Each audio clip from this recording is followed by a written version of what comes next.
Bienvenue à tous et à toutes dans le petit jardin de Puisalène. Retrouvez Edwige tous les premiers mardis de chaque mois avec Pascal Henry et les derniers mardis avec Cultive ta rue. La nature, les fleurs, le soleil, la pluie, le vent, la terre, c'est avec Edwige sur Radio Puisalène, un nouvel air dans vos oreilles.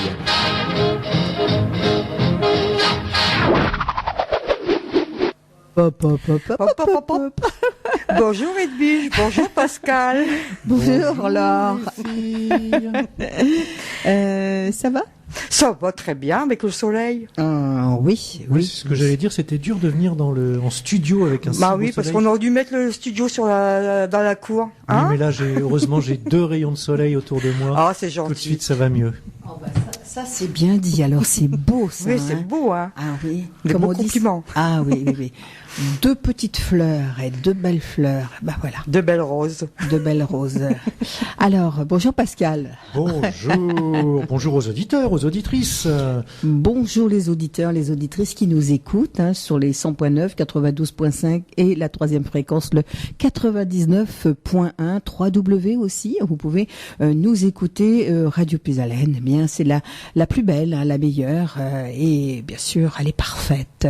Alors, là, il y a du travail ou alors on est bien parti en ce qui concerne, il fait beau, on a envie d'aller dehors, on a envie de planter, on a envie de semer, on a envie de faire plein de choses. Avec toi, Pascal. Oui, puis même un peu les doigts de pied en éventail, pourquoi pas. On les a déjà. Pour profiter des parfums, parce que c'est vrai que c'est à cette saison-là qu'on commence à avoir des magnifiques parfums au jardin. Profitons-en.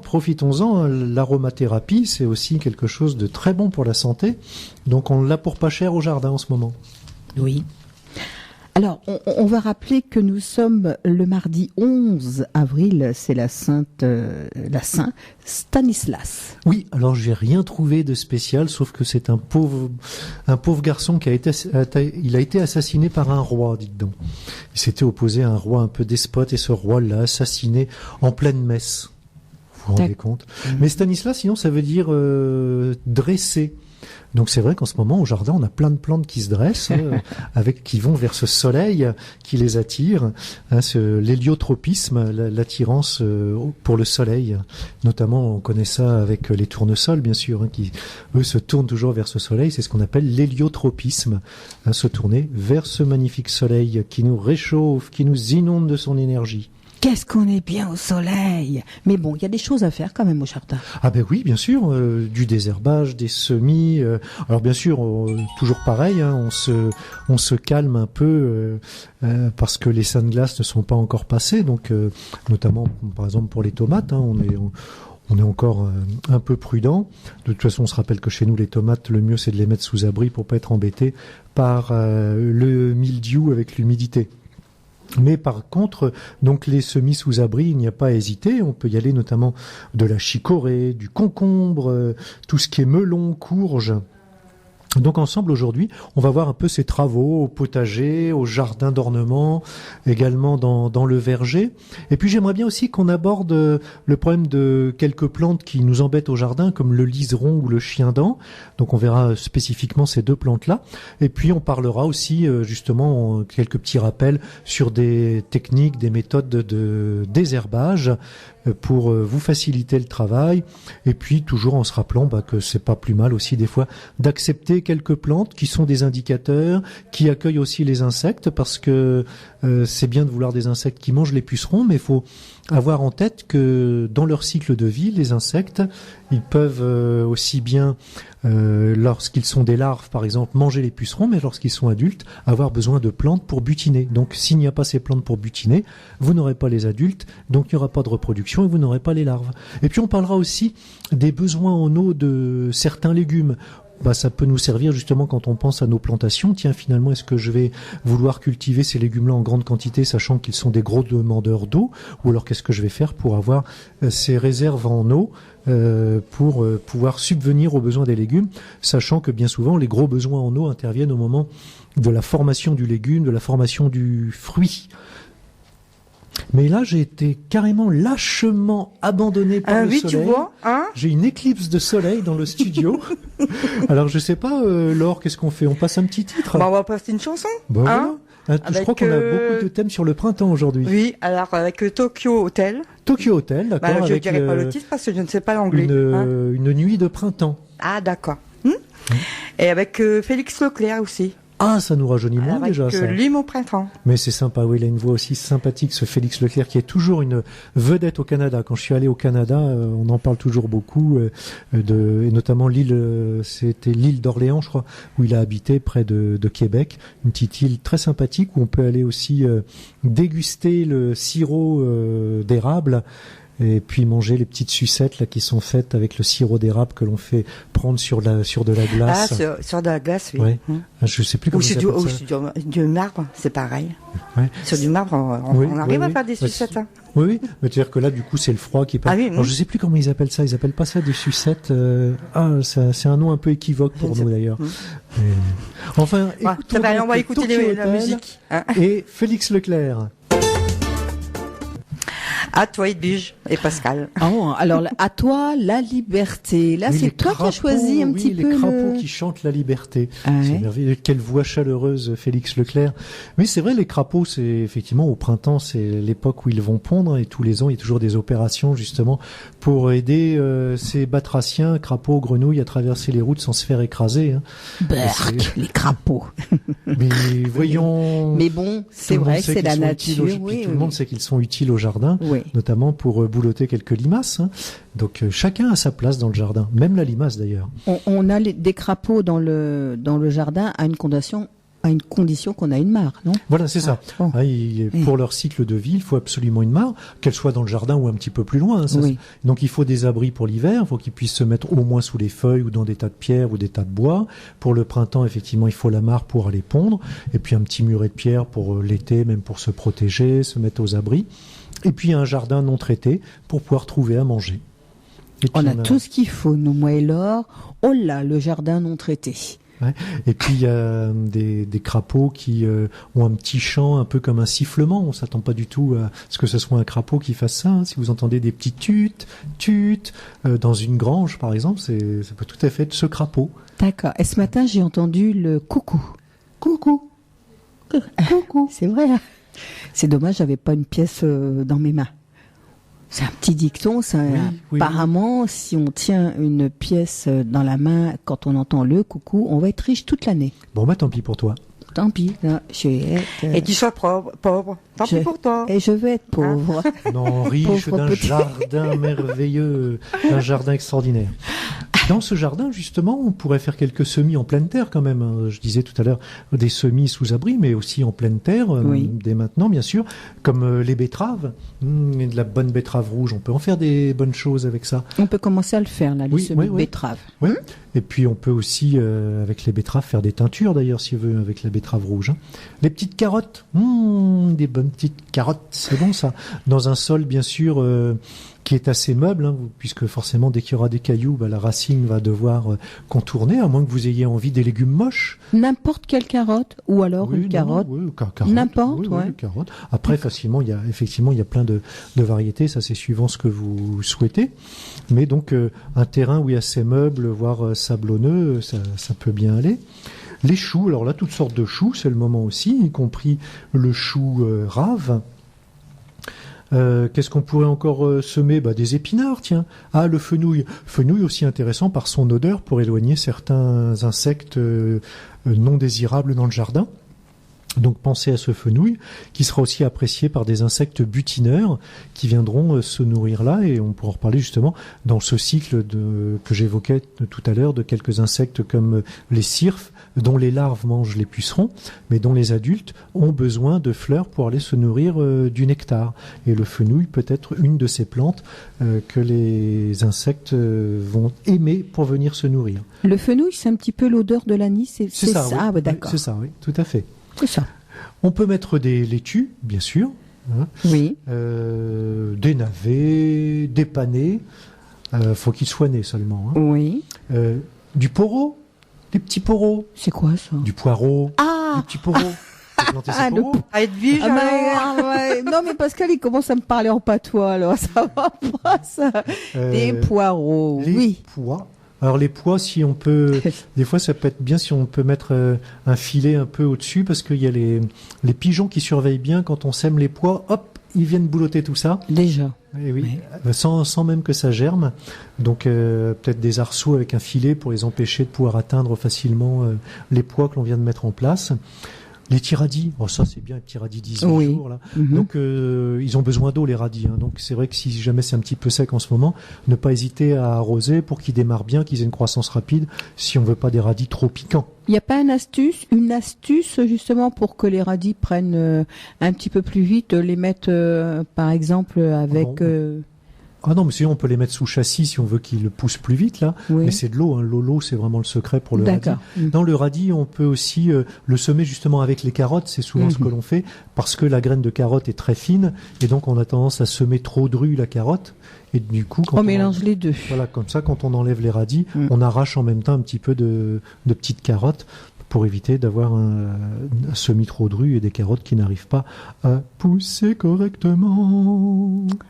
La, la, la, la. Alors, pour les petites laitues, il se peut que vous voyez tout d'un coup une malheureuse laitue qui tombe, qui se flétrit, qui va mourir la pauvre. Ah oui, ça c'est parce qu'elle est mangée par un bétail. Hein. Voilà. Donc là, surtout, vous n'hésitez pas, dès que vous en voyez une qui est atteinte, à l'enlever tout de suite pour éviter la propagation.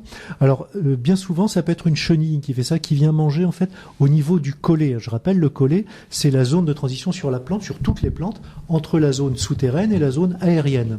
Là où commence d'un côté la partie verte et de l'autre côté la racine. Et il y a une chenille, notamment la chenille de l'épiale, qui vient manger ce collet. Alors donc dès que vous voyez qu'une laitue flétrie, vous enlevez et puis vous regardez si la chenille et sur la laitue, comme ça vous permet d'éliminer. De temps en temps, il faut quand même éliminer, mais sans produits chimiques. Si vous avez des poules, elles sont contentes. Vous balancez la laitue avec, les poules vont manger la laitue et la chenille. On met carrément les poules dans le jardin. Alors c'est possible pour nettoyer d'ailleurs le jardin. Oui, c'est vrai. Alors si c'est pendant qu'il y a les plantations, on estime qu'une poule pour 100 mètres carrés, ça fera pas trop de dégâts. Ou sinon, si vous venez de travailler un petit peu le sol, ou si vous vous amusez à faire un faux semis par exemple, donc vous avez juste gratté le sol pour remonter les graines pour que ça germe, vous pouvez en profiter pour laisser venir des poules qui elles aussi justement vont gratter, vont remonter des graines, permettre que ça germe, et puis vont manger un petit peu de germine qu'il y a dans le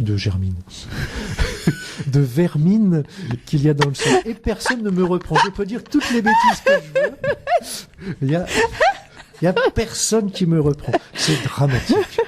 Alors donc, quand vous voyez cette petite salade qui se flétrit, vous l'arrachez, si vous trouvez la chenille, c'est une chenille qui est blanche avec une tête marron. Si vous la trouvez sur le collet, très bien, elle est éliminée. Si elle n'est pas sur le collet, vous fouillez un peu autour de cette laitue dans la terre avec un couteau, par exemple, pour tâcher de retrouver cette chenille, pour éviter, bien sûr, qu'elle se balade et qu'elle aille commencer à attaquer une autre laitue. Et il y en a peut-être plusieurs chenilles, non? Alors, c'est possible, oui. Effectivement, vous pouvez contrôler un peu si vous voyez qu'il y en a une une petite laitue qui commence à avoir des problèmes, il est probable qu'il y ait d'autres chenilles qui arrivent, donc vous pouvez surveiller et essayer d'éliminer ça rapidement. C'est ce que j'allais dire, il y a quand même une surveillance qui est à faire, surtout là, redémarrage des jardins, c'est vrai que il faut surveiller un petit peu tout ça. Oui. D'accord. Alors, qu'est-ce que l'on pourrait encore faire? On pourrait planter aussi, il n'y a pas que semer. Par exemple, pourquoi pas planter des artichauts? C'est bon, des petits artichauts. Ah oui, oui. Moi, j'arrive pas à en avoir. On va pas les semer, on va les planter. Moi, j'ai du mal à avoir les artichauts. Il faut leur donner un peu de fumier. Ils aiment bien. Ils sont un peu gourmands quand même. Puis peut-être la terre, non? Ah, ça peut venir de la terre aussi. Bon, c'est quand même une plante qui aime bien la douceur, donc on va peut-être éviter de la mettre trop en plein vent, par exemple, mais aussi lui donner bien à manger. D'accord. Du céleri branche que l'on peut planter, parce que ça c'est pratique, un petit peu de céleri branche dans la cuisine, ça donne du goût. On va pouvoir mettre aussi, planter ces échalotes, ces pommes de terre bien sûr, que vous avez peut-être déjà mis à germer à la cave. Donc là effectivement il va être temps de pouvoir les buter. Des topinambours, pourquoi pas, si on aime ça. C'est aussi le moment. Moi j'aime bien les topinambours. Toi. C'est vrai que c'est bon. Oh, c'est un goût d'artichaut. Ouais. Aussi, oui, c'est vrai. Là, donc, on peut en les planter. Oui, tout à fait. Alors, ce qu'on peut faire aussi, c'est, s'ils ne sont pas paillés, c'est le faire pour les fraisiers. Mais alors, on attend que le sol soit déjà réchauffé avant de mettre le paillage pour aider à ce que les fraisiers se réveillent bien. Alors, il est préconisé quand même de faire le paillage avant la floraison. Moi, je vois mes fraisiers, ils commencent un petit peu à fleurir. On peut pas dire pour autant que le sol se soit bien réchauffé. Donc, voilà, c'est un compromis à trouver, peut-être encore attendre un petit peu si on veut, mais c'est vrai que l'intérêt du paillage sur les fraisiers, ça va bien sûr être l'eau, mais également d'avoir des fraises qui ne sont pas en contact avec la terre, des fraises un petit peu plus propres. Ah oui, ça c'est vrai. Par contre, l'inconvénient que j'y verrais, c'est qu'éventuellement, dans ce paillage, vous allez peut-être avoir des limaces qui viendront très vite manger vos fraises. Donc là aussi, il faudra être vigilant, bien les surveiller. Parce que les petites limaces noires, elles sont friandes des fraises. Moi, je vais mettre un gardien pour mes fraises. Gardien de nuit. Allez, on va surveiller mes fraises. Alors, si vraiment vous voulez faire la guerre avec des produits contre les limaces, bien sûr, vous n'utilisez pas des produits chimiques conventionnels. Vous pouvez utiliser des granulés à base de fer. Alors, il faut pas en mettre beaucoup. Vous mettez un granulé tous les 3 cm à peu près. Et en fait, ce sont des granulés qui bloquent la digestion des limaces. Et c'est comme ça qu'elles meurent. Mais ça n'atteint pas d'autres animaux. Sauf, bien sûr, justement, si vous en mettez en grosse quantité, vous allez perturber l'équilibre du sol et vous allez notamment gêner les vers de terre. Oui. Mais si vous pouvez vous passer de ces produits-là, il y a différents... On parle souvent du féramol, mais il y a d'autres produits qui sont faits suivant exactement la même technique. Mais c'est effectivement efficace contre les limaces quand vraiment on est débordé, qu'on n'en peut plus. Est-ce que les poules, elles aiment ça, les limaces? Oui. Oh, les petites limaces, oui, elles vont en manger, oui, bien sûr, oui. Tout à fait. Les crapauds aussi, Les crapauds aussi. Ah, d'accord. Le crapaud qui chante le printemps. Voilà, dans les petits fraisiers, effectivement, on peut s'en occuper en ce moment. Et puis, comme je le disais aussi, c'est dans votre potager, pensez à garder des plantes qui vont fleurir pour nourrir les insectes qui vont nous permettre d'avoir les larves, notamment de cirques, qui vont venir manger les pucerons. Alors, qu'est-ce qu'on peut donner comme plante pour les cirques, notamment ? Eh bien, on peut mettre bien évidemment, le nom m'échappe toujours, les soucis, c'est-à-dire tout ce qui est fleurs composées. Ah oui. Alors le souci, en plus, il est intéressant parce qu'également par son odeur, il peut éloigner certains prédateurs, mais en plus, il va permettre aux adultes de cirques de se nourrir. Ces cirques vont donc se reproduire et leurs larves, elles, vont manger les pucerons.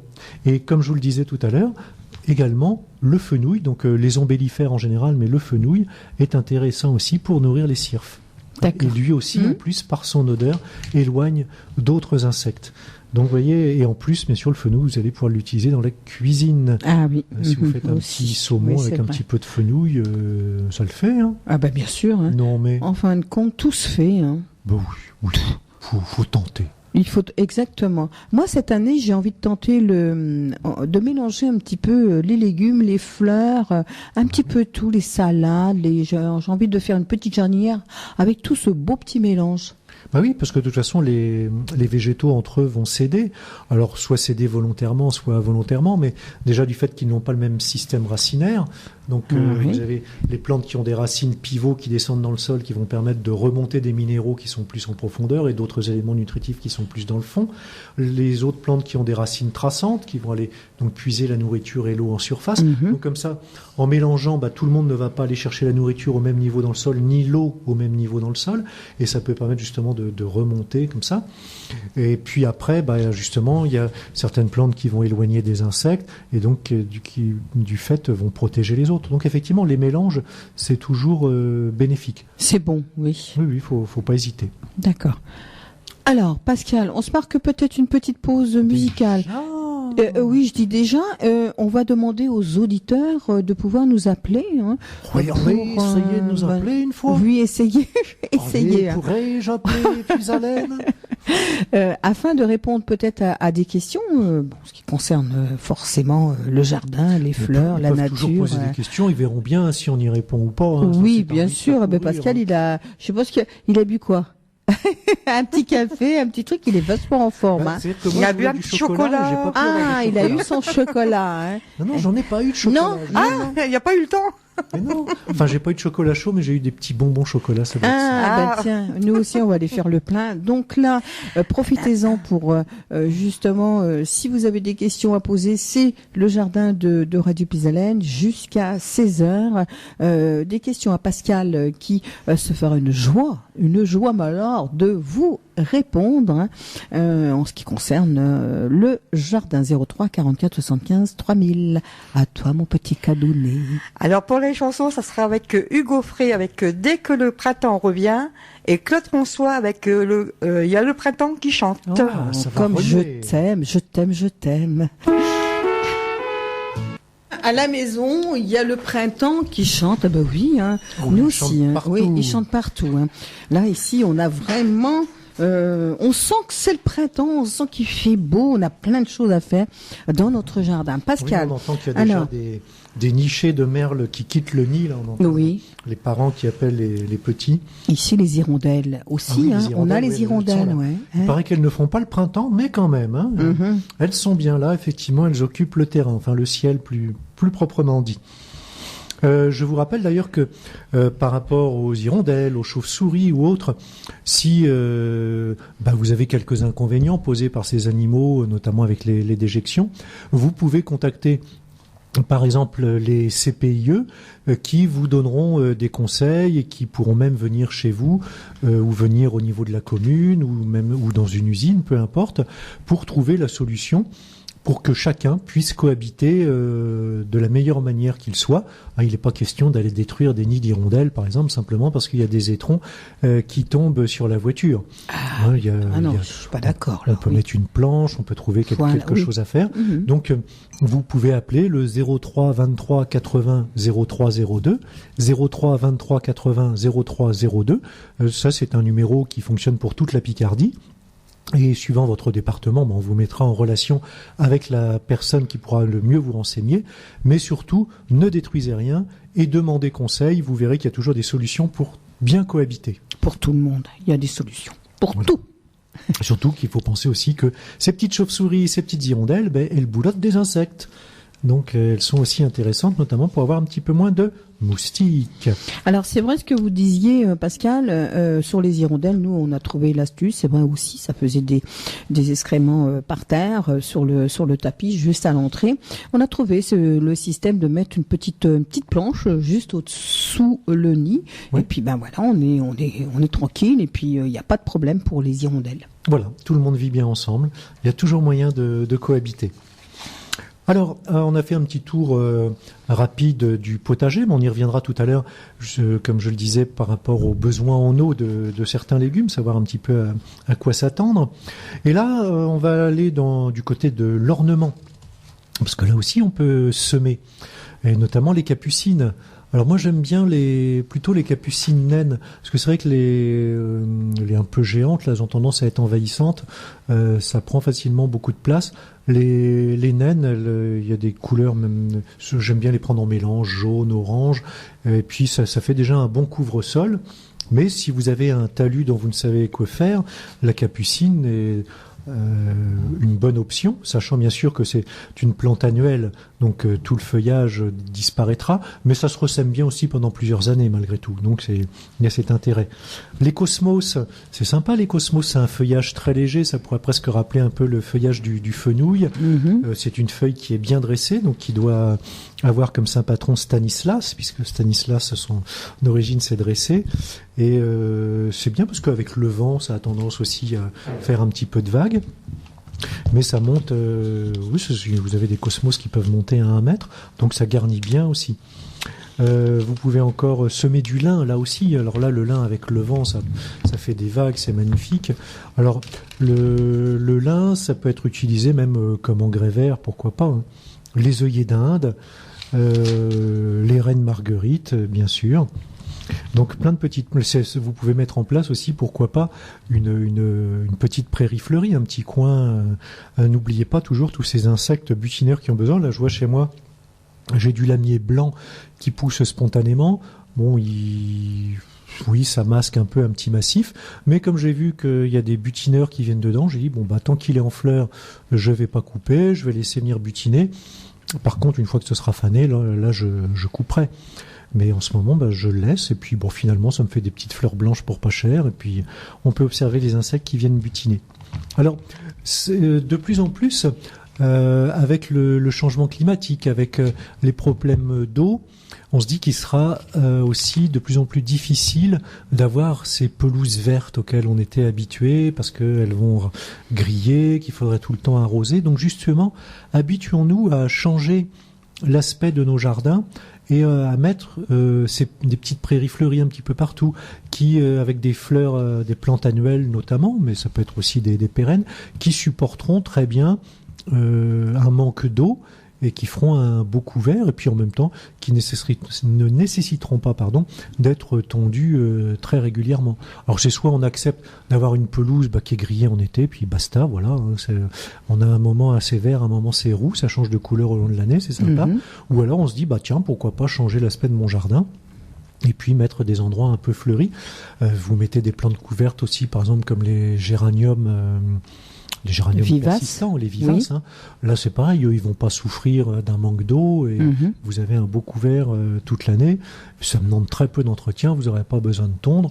Donc c'est vrai que si vous avez des grands espaces de pelouse où finalement, s'il n'y a pas d'enfants qui viennent jouer au foot ou des choses comme ça, peut-être que petit à petit, on peut se dire, je vais réduire les espaces en pelouse pour avoir des espaces avec de la vivace. Et je sais pas si vous avez remarqué, même toi, Laure, dans ton jardin, là, moi j'ai tondu, mais c'était avant de tondre, c'était une prairie, on va dire tout en fleurs, avec des marguerites, des pâquerettes, tout ça. Et c'est joli, c'est beau. C'est vrai que quand on a tondu, il y a plus rien, tu vois plus rien. Moi, comme c'est un petit coin, et puis j'ai une tondeuse manuelle, une lame hélicoïdale, je contourne, j'ai effectivement un petit peu de prime vert, de pâquerette, ou même quand le trèfle est en fleurs, je ne tombe pas le trèfle, parce que là aussi, notamment pour les abeilles, c'est très important ce trèfle en fleurs. Puis c'est joli en même temps, puis ça fait un peu de relief. Alors je peux pas vraiment appeler ça une pelouse parce qu'effectivement j'ai un peu de tout. Et puis j'ai le plaisir aussi, moi j'ai mis des myosotis dans les plates-bandes, et en fait les myosotis sont gagnés, donc comme ça j'ai plein de fleurs bleues aussi dans ma partie pelouse sur certaines zones, que ça envahit pas tout, mais j'ai de la pâquerette, j'ai de la prime vert, j'ai du coucou, j'ai de l'amier blanc, donc j'ai du blanc, du bleu, du rose, j'ai un petit peu toutes les couleurs, et finalement c'est très agréable. Et puis en même temps, quand on est convaincu que les insectes sont importants, c'est réconfortant de se dire je permets aux insectes de venir se nourrir, de venir batifoler là. Et puis mon chat, il aime bien aussi, il vient brouter un peu là-dedans, ça lui plaît bien. Alors, outre les semis, par rapport au jardin d'ornement, on peut faire bien sûr des plantations comme les glaïeuls, les dahlias, bien sûr, puisque c'est vrai que les dahlias sont sensibles au gel, donc là maintenant, même si les saints de glace ne sont pas passés, on peut effectivement y penser. En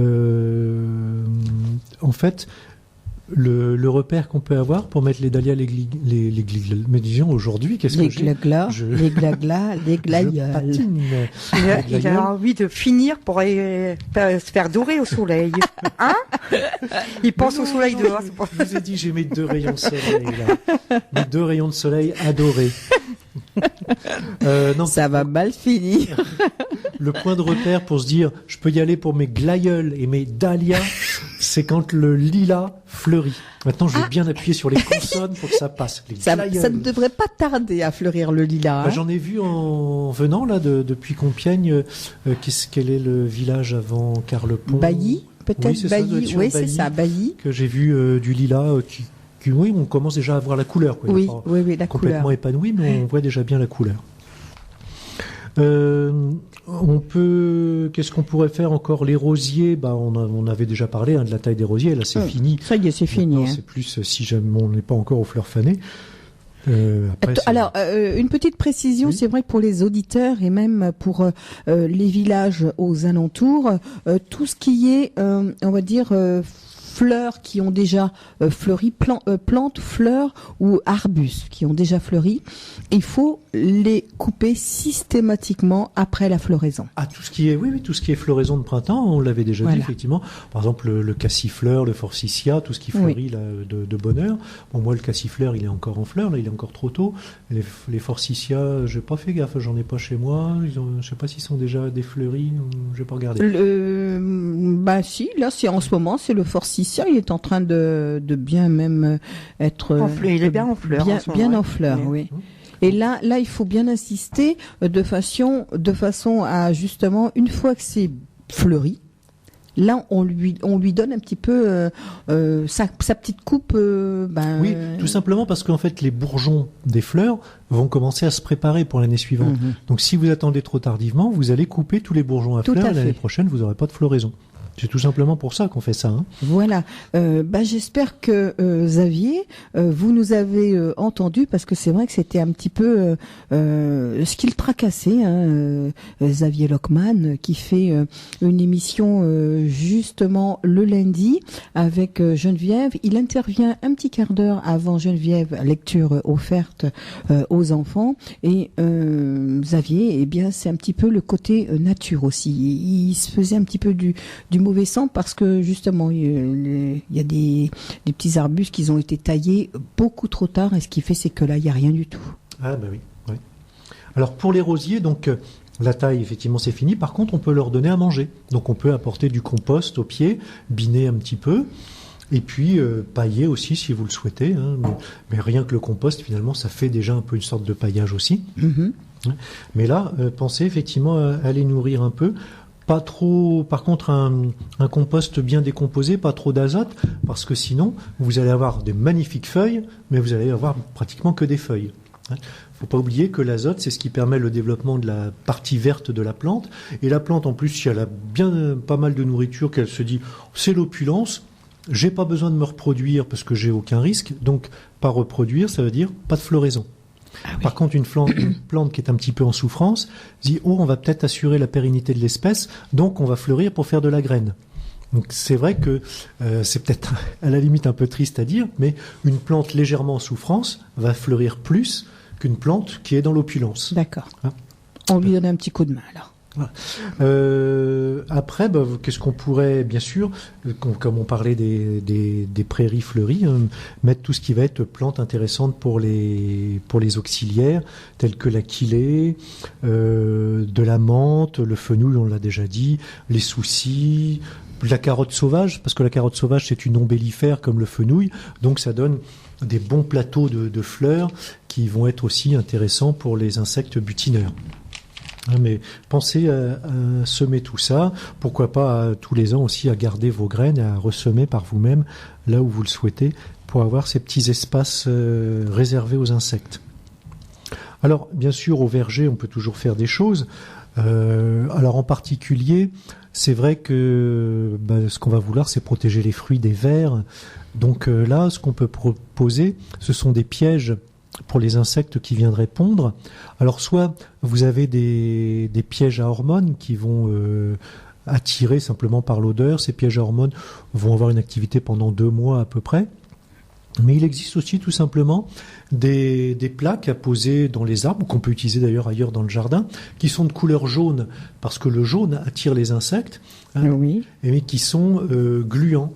Donc tout bêtement, les insectes vont être attirés par le jaune, vont venir se poser, et c'est cruel, ils vont rester collés là, et voilà, ça sera fini pour eux. Pauvre petite bête.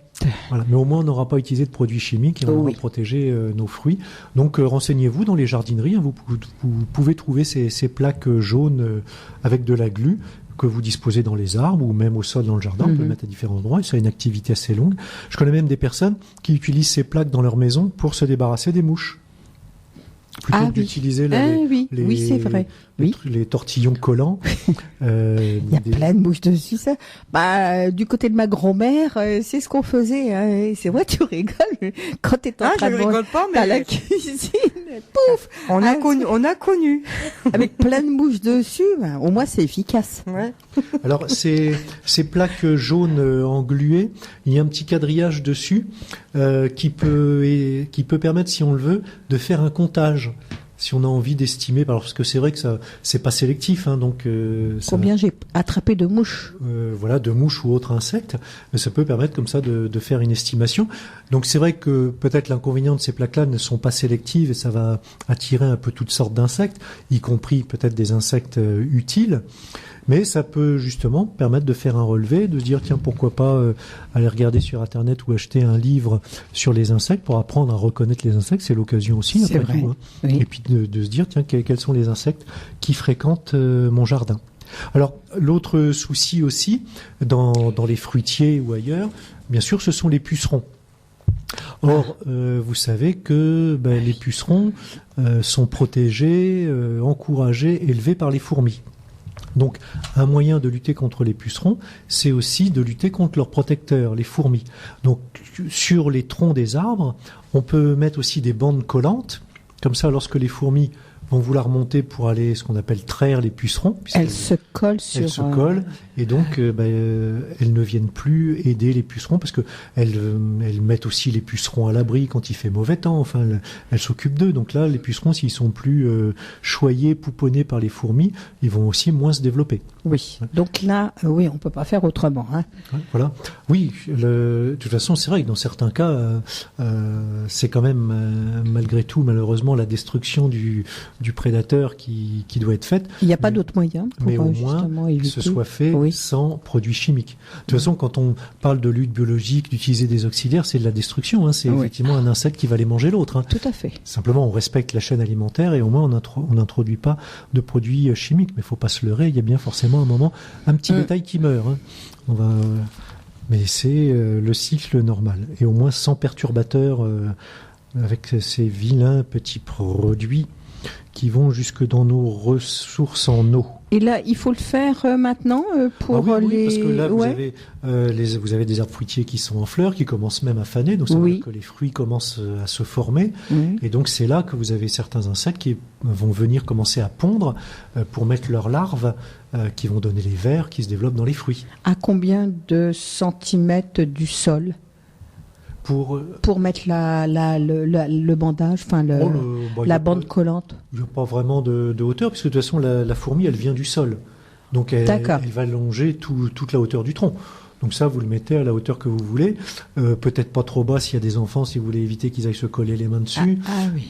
Pourquoi pas, mais enfin, de toute façon, il n'y a pas de danger, c'est sans danger, quoi. C'est sans danger, oui. Mais vous n'avez pas besoin de le mettre très haut. Les fourmis vivent au sol et font l'aller-retour sur le tronc. D'accord. Donc, le tout, c'est de mettre des bandes qui vont les intercepter à certains endroits sur le tronc.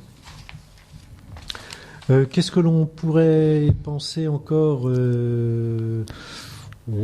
voilà les choses essentielles à faire en ce moment. Bien sûr, on peut toujours penser à un petit peu de compost aussi pour les fruitiers. Hein, c'est jamais néfaste. Même un peu de paillage autour du tronc pour garder un peu d'humidité. Tout ça peut être utile. Alors, j'ai entendu dire qu'autour des arbres fruitiers, on pouvait planter de l'ail, de l'échalote ou de l'ail, qui fait que ça pourrait éventuellement être néfaste pour d'autres... Oui, alors la forte odeur de l'ail, donc j'ai rencontré des personnes qui le font, parce que moi j'ai pas d'arbres fruitiers, et qui disent en tout cas que c'est efficace effectivement de mettre de l'ail autour des arbres.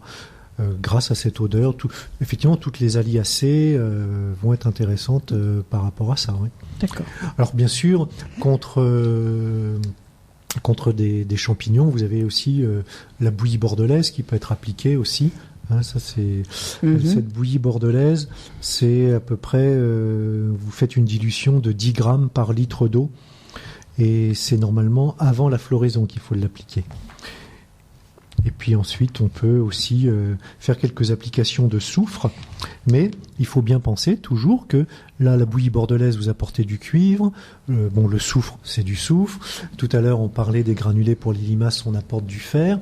Donc tous ces produits-là, bien évidemment, si vous les apportez en très grande quantité, vous apportez énormément de cuivre, énormément de fer, énormément de soufre, donc vous déséquilibrez votre milieu. Hein, même si ce ne sont pas des molécules chimiques de synthèse qui vont être émanantes, qui vont être dangereuses pendant très très longtemps, l'abus, de toute façon, va provoquer un déséquilibre et pourra poser des problèmes dans votre jardin.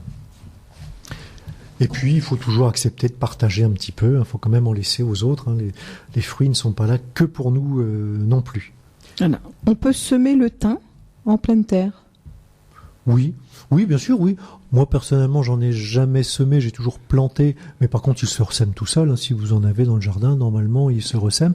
Simplement, bien sûr, il lui faut un endroit sec, ensoleillé. Il faut une terre vraiment qui sèche assez rapidement. Donc, c'est pour ça que, par exemple, quand on fait des petites spirales pour les aromatiques, des sortes de petites buttes où on plante en spirale, le thym, par exemple, va être plus dans le haut pour être sur l'endroit où la terre sera la plus sèche. D'accord. Mais ça, effectivement, semer, pourquoi pas, mais personnellement, j'en ai jamais vu l'utilité, parce que même vous avez certainement des voisins qui ont du thym qui s'est ressemé et qui vous donnent un pied, un pied, et puis après, si le thym se plaît, si le thym se plaît bien chez vous, il n'y aura aucun souci pour qu'il se ressème.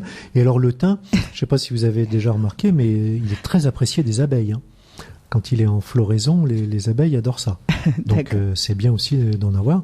Et puis comme il est bon aussi pour la santé, si vous avez un petit miel de thym et puis vos tisanes de thym, vous ne serez jamais malade. Voilà, le fer à 10 sous. Et le fer. Voilà. Bon, alors, on continue en ce qui concerne, ou alors on se marque une petite pause où on va continuer parce qu'il y a plein de choses à faire. Oh, il y a sûrement plein de choses à faire, ma brave dame. Si vous saviez. Alors, ah oui, ici, je voulais faire un petit aparté par rapport aux activités qu'on peut trouver au mois d'avril. On pourra en reparler après, parce que c'est vrai qu'il y a plein de choses en ce moment, surtout avec les vacances scolaires, il y a beaucoup d'activités qui sont proposées. Et notamment en ce moment, dans notre bonne Picardie, à Abbeville, il y a le 27e Festival de l'Oiseau. Alors on dit toujours Festival de l'Oiseau d'Abbeville, c'est vrai, parce que c'est le point de départ, c'est Abbeville, mais en fait il y a plein d'animations tout autour sur la côte picarde et plus dans les terres, toujours sur le thème de l'oiseau, mais des sorties découvertes. Il y a des concours même d'imitateurs, de siffleurs qui imitent les oiseaux. Il y a plein d'animations pour les enfants. Il y en a qui sont gratuites, il y en a qui sont payantes. Mais renseignez-vous, ce Festival de l'Oiseau d'Abbeville, c'est du 8, donc c'est commencé, jusqu'au 17 avril. Ah oui, en effet. Donc pendant ces vacances, c'est toujours pendant les vacances, nos vacances scolaires, sur notre tous les jours. Oui, justement, parce que comme c'est pendant les vacances scolaires, il y a des ateliers pratiquement tous les jours. Je vous dis, tout n'est pas concentré sur Abbeville. Juste si ça vous donne l'occasion aussi d'aller faire un petit tour sur la côte, c'est agréable de ce temps-là, d'aller revoir la mer. On va le faire, hein. On va partir en amour. Puis c'est pas loin, c'est quoi, 150 km d'ici, à peu près. Tant que ça, oui. Ah oui, peut-être bien. Ah, oui. Si, oui, il y a 80 pour aller à Amiens. Non, vous avez même un peu plus. Oui, maintenant je dis 80, c'est depuis Compiègne. Donc oui, c'est vrai. Oui, on part le matin de bonne heure, on revient le soir, et alors on a... Ah oui, c'est vrai. Oui, ou une petite chambre d'hôtel. Oui, ah bah bien sûr. Bah tiens, voyons. C'est l'occasion de flâner un peu dans Amiens, d'aller revoir les ortillonnages. C'est vrai. Parce que là, il commence à être beau aussi, avec toutes les floraisons dans les ortillonnages. Vous pouvez laisser aller, si vous vous rapprochez de la côte, aller à Rue. C'est magnifique, Rue. Je ne sais pas si vous connaissez, mais il y a des beaux monuments dans Rue. Donc si vous vous intéressez un peu aux vieilles pierres, il y a une chapelle, une tour.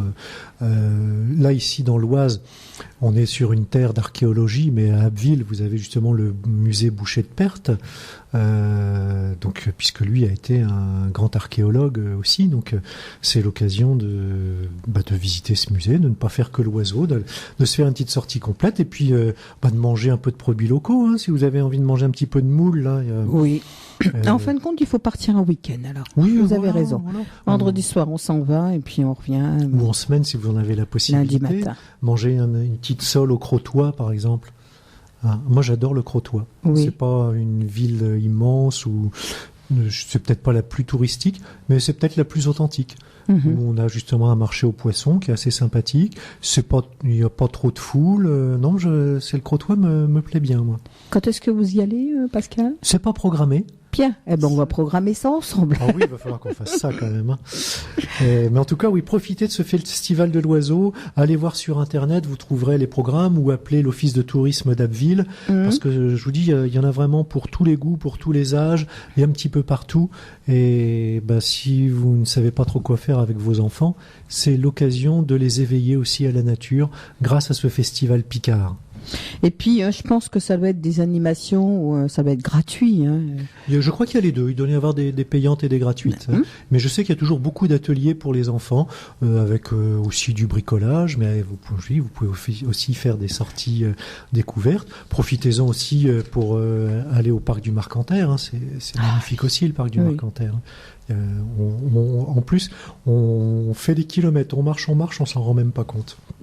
Donc, profitez, il fait beau, sortez, et éveillez les enfants à la nature. Et c'est ce qu'ils nous ont annoncé, c'est vrai, du beau temps toute la semaine. Hein. Donc, on va en profiter. Et vous aussi, profitez-en. Alors là, plein de choses, c'est vrai, il fait beau, le soleil brille, les oiseaux chantent et on a envie justement de sortir. Oui, alors oui, on peut parler de quelques petites choses, pourquoi pas des petits programmes sortis. J'ai vu qu'il y avait notamment des sorties là sur les mares du Vivier Corax. Donc ça, c'est à côté de Compiègne, c'est avec l'ONF. Alors j'ai pas là tout de suite comme ça les dates en tête, mais je sais que ça m'avait marqué ces programmes-là. Donc là c'est pareil, hein, pour faire découvrir aux enfants les petites bêtes qui vivent dans les mares, voir qu'il n'y a pas que les grenouilles et que c'est justement s'il y a des grenouilles ou des salamandres ou autres qui peuvent venir vivre auprès des mares, c'est aussi qu'elles vont y trouver à manger avec toutes ces petites bêtes qui vivent là. Alors, essayons de retrouver quand il y a une date sur le Vivier Corax. Sinon... Alors, moi, j'ai quelque chose ici. Justement, je vois, c'est Carlepont. Essayez la culture sur but. Hein. Donc, et rendez-vous à 14h à Carlepont, le lieu exact. Bon. C'est quel jour ? Justement, je suis en train de regarder. C'est encore d'actualité ? Ah, c'est le samedi 8. Ah non, c'est plus d'actualité. Voilà. Alors. Ah, c'est dommage parce que c'était intéressant ça. Sinon, le mercredi, le 12 avril, il y a comment favoriser et introduire les pollinisateurs. Justement, on parlait un peu des insectes. Alors ça va se passer à Clermont. C'est un atelier. Et il faut s'inscrire, c'est gratuit mais il faut s'inscrire. Donc là c'est toujours au niveau des CPIE de Picardie, donc vous appelez le 03 23 80 03 02 pour demain en fait, donc j'espère qu'il y a encore des places. Donc comment favoriser et introduire les pollinisateurs, je ne sais pas si j'ai un horaire sous la main, oui c'est à 18h. À 18h à Clermont, mais le lieu de rendez-vous n'est pas donné parce que comme c'est sur inscription obligatoire, c'est mieux de s'inscrire. Il ne vous est donné. De toute façon, le lieu exact, vous ne l'aurez qu'en vous inscrivant. D'accord. Là, je ne pourrais même pas vous dire où c'est, je n'en sais rien.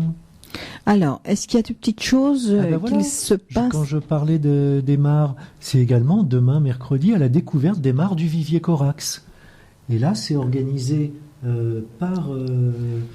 avec l'ONF, et il faut s'inscrire au niveau de l'Office de tourisme de l'agglomération de Compiègne.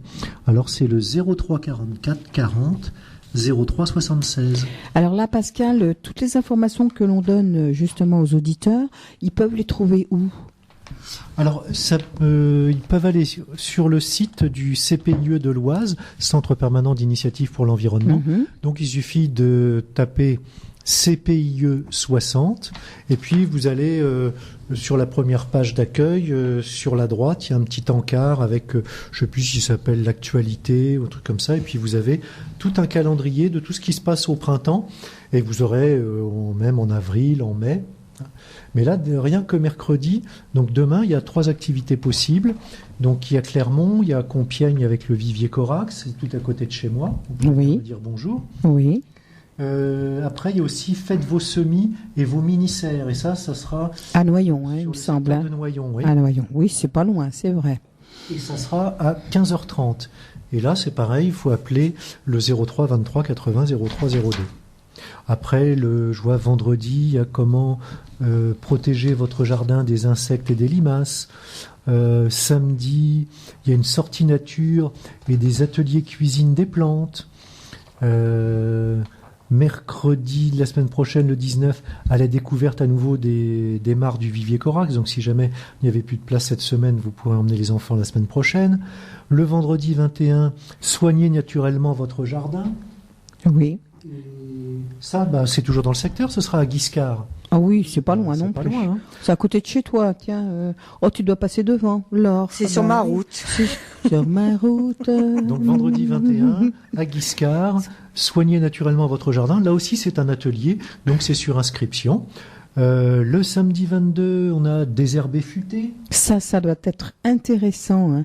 Alors, c'est à Bougie-sur-Bois. C'est loin, ça? Alors ça, par contre, j'ai aucune idée de où se trouve Bougie-sous-Bois. Appelez-nous, chers auditeurs. Dites-nous, vous qui connaissez. Ah oui, là, par contre, c'est vrai qu'on ne connaît pas. Et désherbé futé. Hein. On devrait avoir une carte derrière, mais bon, peut-être que on va essayer de regarder. Hein. Mais donc, je vous invite à vous rendre sur le site du CPIE, Oui. CPIE 60. Vous retrouvez ce calendrier. Vous aurez comme ça toutes les dates et bien d'autres. Et tous les numéros de téléphone nécessaires lorsqu'il faut s'inscrire.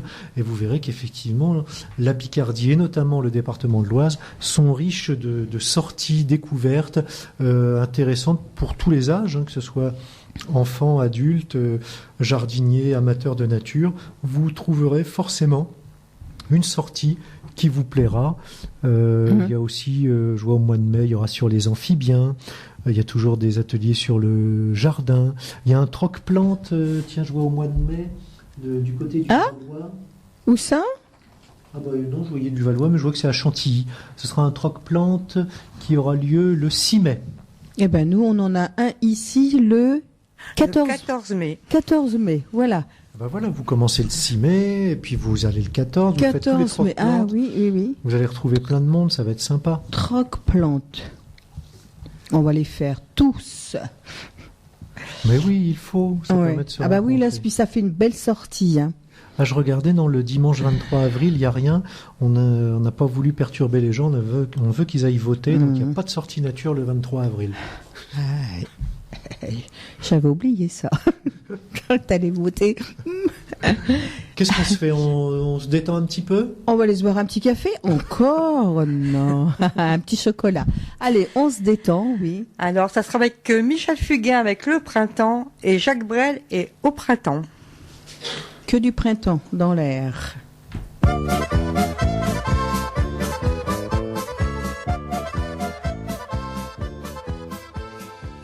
C'est mignon comme C'est tout, mignon, hein. Oui, c'est C'est ma joli. musique à moi. C'est ta musique à toi. C'est Belles fleurs du printemps. Tu vois? En plein dedans. Hein, c'est mignon, Pascal. Oui, on se hein. croirait sur les marchés quand les Péruviens viennent jouer pour vendre leurs disques. Si on parlait du liseron, ce que j'avais promis en début d'émission qu'on parlerait du liseron et du chien dent. Ah, c'est ce que j'allais dire. Ce sont des, comment on appelle ça, des indésirables. Oui, et qui ont tendance à être assez envahissantes. Oui. Et ça va être difficile de toute façon d'en venir vraiment à bout, mais au moins on va essayer de leur compliquer la vie et un peu de les juguler, de réduire leur développement. Hein. Alors, par rapport au liseron, en fait, on a deux grandes variétés de liserons qu'on peut rencontrer dans le jardin. On a le liseron des champs et le liseron des haies. Alors, qu'est-ce qui fait que l'on a du liseron? Parce que bon, moi, j'en ai pas personnellement. Mais comme vous dites, il y en a qui sont vraiment envahis de liserons et puis de chiens dents. Alors, c'est souvent un sol trop riche en azote. On parlait tout à l'heure de l'azote. Donc, si vous mettez un peu trop de fertilisation, ou par exemple des composts qui sont un peu trop frais, trop riches en azote, ça peut favoriser le liseron. Alors, on le trouve surtout dans les vallées alluviales, donc effectivement un sol quand même assez riche, un peu profond, un petit peu humide, quoique moi j'ai une partie sèche et bien exposée au sud, mais une terre un peu argileuse, c'est vrai, où j'ai du liseron qui avait commencé à envahir sur des mètres et des mètres. Ça faisait bientôt tout le tour du jardin. Ah oui, quand même. Ouais, parce alors oui, il aime bien aussi quand même les sols argileux, lourds aussi.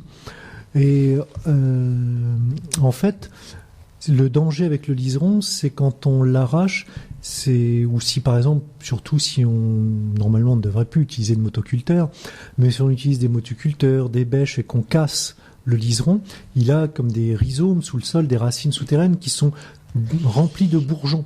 Ah là Et donc là. ces petits bouts de racines, si vous les cassez et qu'ils restent dans le sol, en fait, ça va redonner un nouveau pied de liseron. Donc c'est vrai qu'il faut être très vigilant quand on veut l'enlever. Et c'est pour ça que c'est mieux d'utiliser par exemple une grelinette ou une fourche bêche pour soulever le sol, et puis à la main aller chercher, essayer de tirer le plus possible, bien détasser la terre et tirer le plus possible pour retirer ces très longues racines, parce que ça peut gagner aussi très rapidement. Alors, le liseron des haies, c'est celui qui a les fleurs blanches, des fleurs très grandes, et il a des tiges qui peuvent mesurer jusqu'à 6 mètres. Et c'est vrai que c'est joli, hein, les fleurs blanches comme ça. Oui, c'est joli. Oui. Moi, c'est celui-là que j'avais dans le jardin qui longeait tout un mur et qui partait un peu partout, qui est allé envahir aussi les hortensias. Enfin, là, j'ai réussi à juguler. Il ne doit pas être parti complètement parce que c'est vrai qu'en plus, ça devient de plus en plus difficile. Plus il gagne, forcément, plus il y a de racines souterraines. Donc, il y a des endroits qui sont pas très accessibles, qu'on a du mal à enlever. Donc, c'est aussi, continuellement, dès qu'on en voit, faut tout de suite arracher, quoi. Et surtout, ne pas le mettre sur le compost. D'accord. Pour éviter, parce qu'il serait bien capable de reprendre sur le compost après. C'est peut-être bien le long d'un grillage. Si vous voulez planquer votre grillage, ça c'est pas mal ça. Oui, à condition de le maîtriser, quoi, qu'il n'aille pas ailleurs après, quoi. Et puis, le long d'un grillage, il faut faire attention après de ne pas avoir un conflit avec le voisin qui va dire « Mais qu'est-ce que c'est que cette saloperie que vous m'envoyez chez moi ?» Aussi. Faut quand même faire attention à ça. Mais moi, je me souviens, j'ai une tante qui me disait justement quand ils étaient gamins, ils faisaient des voiles de mariée avec le liseron. Ils arrachaient comme ça ces longues tiges de liseron avec les fleurs blanches, et puis ils se faisaient des couronnes, des voiles de mariée. Donc voilà, vous pouvez toujours dire aux enfants de s'amuser à ça. Ils arracheront de bon cœur le liseron. Ça vous fera déjà un peu de boulot de fait. Allez me chercher du liseron au fond du jardin. T'as jamais fait ça? Une couronne? Non, j'ai pas. Nous, on faisait des couronnes. Ah oui, tiens. Oui. Mais attention, après, il faut pas non plus qu'il le jette n'importe où, sinon il va reprendre. À ce point-là? Oui, parce qu'il y a des bourgeons un petit peu partout. C'est quand même assez coriace, donc il peut facilement, effectivement, se bouturer et repartir. Donc mieux vaut soit par exemple l'enfermer dans un sac plastique pour le faire pourrir ou le jeter, mais on va éviter de le mettre en tout cas sur le tas de compost, ou alors on va d'abord le laisser sécher, carrément griller, se déshydrater. Donc à ce moment-là, il sera mort, et puis après on pourra le mettre sur le tas de compost. Et donc on peut par exemple l'arracher et puis le laisser l'arracher un jour où on sait qu'il va faire beau et le laisser comme ça à l'air libre, bien exposé au soleil pour qu'il grille.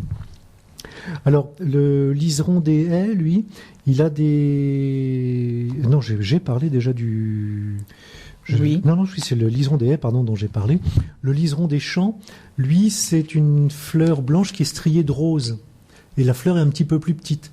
Donc, le liseron des haies, c'est une très grosse fleur uniquement blanche, avec des tiges qui vont jusqu'à 6 mètres. Alors que le liseron des champs, lui, c'est une fleur plus petite, rose et blanche, et la tige, elle, fait à peu près 1 mètre. Et lui, on le trouve vraiment partout. C'est vrai que du liseron, on peut vraiment en trouver un petit peu partout. Et alors, le problème du liseron, et notamment le liseron des haies, avec ses très longues tiges, c'est qu'il peut même monter dans les arbres. C'est que si vous avez des plantes un peu frêles, il va aussi les enserrer et il va les étouffer, en fait. D'accord. Faut vraiment arriver à le juguler. Moi, je vous dis, il était arrivé dans les hortensias, et c'est vrai que les hortensias étaient vraiment très envahies par ce liseron. Donc, pensez... Alors, il n'y a pas de recette miracle pour s'en défaire. À moins qu'un auditeur, une auditrice nous appelle, nous dise si, moi je fais comme ça pour justement ne plus avoir de liseron. Appelez-nous, Parce que bien sûr, il pourrait y avoir des désherbants, mais on va toujours éviter. Et sachez que par exemple, avant justement l'arrivée des herbicides, lorsqu'on voulait mettre un champ en culture où il y avait du liseron, on le travaillait pendant 2 ans avant, pour essayer d'éliminer au maximum, mais encore on n'était pas sûr de tout enlever. Et le terrain était 2 ans en jachère, où on faisait du sarclage, où on essayait d'enlever au maximum toutes ces tiges-là, mais ça prenait 2 ans pour essayer de le nettoyer. Alors, comme on dit toujours aussi, la pomme de terre, ça peut aider à cultiver du fait qu'on bute, qu'après on va bêcher, bien sûr, pour sortir les patates. Donc, ça peut être un moyen aussi pour en même temps enlever les... Ah oui. Mais c'est pareil, si vous avez un liseron des haies très envahissant, il va venir étouffer vos pommes de terre. Il faut toujours bien arracher. Mais c'est pour ça, envoyer les enfants chercher du liseron pour se faire des couronnes, se faire des... Oui, tiens, voilà. Alors... Oui, et Laure, elle sourit, elle dit ouais, ben, j'ai Antoine là La semaine prochaine. qui va venir, il va aller me faire une petite couronne là, pour grand-mère. Il n'y a pas de problème. Alors, on pense qu'il y aurait des moyens de lutte biologique avec un acarien qui s'attaque aux feuilles, donc qui va manger les feuilles, ou alors des souches de rouille spécifiques. Mais enfin, pour l'instant, il n'y a encore rien de mis au point, mais donc on essaie de trouver soit des prédateurs sous forme d'acariens, soit des maladies. Le désherbeur thermique sera pas forcément efficace parce que comme il y a des tiges en profondeur dans le sol, bon, ça peut permettre déjà quand même de le fatiguer. C'est sûr, hein, si dès que vous voyez un petit peu de liseron, soit vous l'arrachez, soit vous le brûlez, forcément il va finir par quand même perdre des forces. La lutte sera longue, mais c'est quand même un moyen de l'affaiblir. Mais le mieux, on n'a pas trouvé mieux que de la grelinette pour détasser le sol et aller chercher ces tiges-là. Après, ça peut être bien sûr les bâches plastiques, que là on peut, et quand dans des endroits vraiment très infestés, on peut laisser les bâches toute une saison, quoi. Ah, c'est peut-être mieux ça. Ouais. Oui, tiens, oui. C'est une plus solution. naturel. Oui, alors c'est long aussi, hein, mais bon, une fois qu'on a posé la bâche, c'est vrai que on n'a plus qu'à attendre. Oui. Sauf que si on laisse toute une saison, c'est pas forcément des plus esthétiques, mais c'est vrai que si on a un endroit vraiment très très envahi, Ah oui, peut-être. Oui, ça c'est bien. c'est une solution. Oui. Alors, à part le liseron, c'est vrai que l'on a aussi le chien-dent, qui peut être bien embêtant dans nos jardins. Donc le chien-dent, lui, c'est une graminée. Hein, c'est la même famille que le blé et que les herbes qui sont dans nos pelouses. Oui. Hein, donc avant, on appelait ça les graminées. Et si on adopte bien la nouvelle nomenclature, on appelle ça les poacées. D'accord. Voilà, Les mais poacées. Voilà, alors, effectivement, qu'il est tenace, ce chien-dent. Lui aussi, il a des rhizomes, en fait. C'est pour ça qu'il est aussi difficile à éliminer. Donc, des racines souterraines, et qui, par ses racines souterraines traçantes, il va aussi pouvoir étouffer d'autres cultures. C'est pour ça qu'il est bien embêtant si jamais on en a dans le potager. Il fait des fleurs? Ah bah oui, les graminées fleurissent. Hein. Si votre pelouse aussi vous ne la tondez pas, vous allez finir par la voir fleurir. D'accord. Puisque une pelouse vous la semez, donc vous avez une graine. Cette graine, elle va bien d'une fleur. Mais c'est une fleur toute simple, beaucoup plus simple, mais qui se rapproche, si on peut dire, de l'épi de blé. C'est la même famille que le blé. Vous n'allez pas voir une fleur de couleur. Mais c'est vrai qu'il y a des graminées qui ont des inflorescences qui sont jolies, hein, pour faire des bouquets secs. Mais enfin là, en l'occurrence, le chien-dent, non, il n'aura pas cet intérêt-là. Il est apprécié des chiens et des chats qui l'utilisent pour se purger, d'où son nom d'ailleurs de chien-dent, avec les chiens qui vont brouter cette graminée, cette poacée. Donc il est difficile à enlever du fait de ces rhizomes. Donc la technique, c'est la grelinette comme pour le liseron, hein, détasser le sol et puis essayer d'en arracher le plus long possible. Bien sûr, comme il fleurit, il peut aussi se propager par ses graines, hein, mais c'est quand même essentiellement le rhizome. À savoir, par exemple, que ces rhizomes de chien-dent sont tellement résistants qu'ils sont capables de transpercer des pommes de terre, par exemple. Ah oui, en effet. Alors là, c'est pareil. Si on a du chien-dent, c'est par rapport à la terre, c'est par rapport à ce qu'on met dans la terre. C'est ça.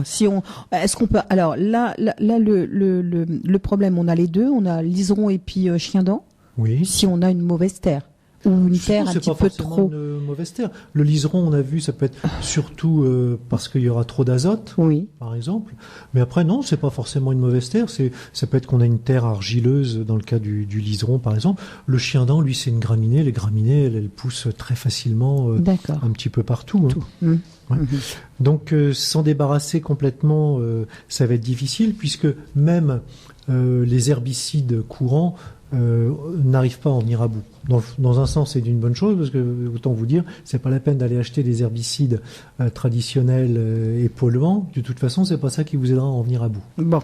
Donc comme ça, au moins, on est tout de suite du naturel, PTB, prends ta binette et bine, et puis c'est tout. Hein. Oui, alors attention, là, justement, la binette, je vais mettre un énorme bémol, parce que la binette, on va sectionner les rhizomes, que ce soit pour le liseron ou le chien-dent, donc on va faire des petits tronçons qui vont être capables de se bouturer et de repartir. C'est pas bon, alors, la binette. La binette, là, c'est pas la binette, là, c'est la grelinette. La grelinette, la grelinette. La grelinette, la fourche bêche. Pas de motoculteur, sinon c'est pareil, on fait plein de petits tronçons qui se bouturent. Oui. Ouais, et ça ne sera pas terrible. Alors oui, au fait, pourquoi on parle des poacées maintenant plutôt que les graminées? Parce qu'on est parti sur un genre de plante, les poas, c'est-à-dire en fait le pâturin. Le pâturin, c'est un des composants possibles de nos pelouses. D'accord. Ou alors aussi dans les prairies pour chez vaches. Alors bien sûr, comme toutes les graminées, il a beaucoup de cousins. C'est pas toujours évident de bien déterminer les graminées entre elles, mais enfin généralement les jardiniers connaissent ce chien-dent qui a un effet diurétique d'ailleurs. Ah ? Eh oui. Il n'est pas non plus que mauvais, mais il a longtemps été utilisé en médecine naturelle. Ces rhizomes, des infusions avec les rhizomes ou des décoctions, donc où on laisse chauffer plus longtemps dans l'eau pour en extraire le principe actif qui va être diurétique. Voilà à peu près ce qu'on peut dire sur ces plantes qui ne sont forcément pas évidentes à éliminer, mais là pareil, vous pouvez utiliser pour le chien-dent les bâches. Comme on avait vu pour le liseron, c'est bâcher une bâche noire pour justement qu'il n'y ait pas de lumière, qu'il n'y ait pas de photosynthèse qui puisse se faire, que la plante s'épuise. Mais là encore, ça peut être très long. Mais je pense que c'est mieux la bâche, c'est plus... Oui, ça c'est...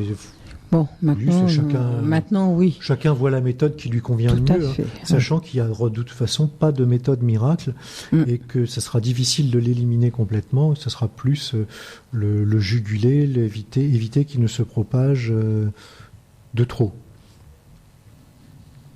Alors ce qu'on peut faire aussi, c'est des techniques culturales qui vont faire qu'on va retourner et puis qu'il faudra nettoyer. Ça peut être cultiver aussi les engrais verts que l'on va faucher. Les engrais verts vont être un peu en concurrence aussi avec le chien-dent.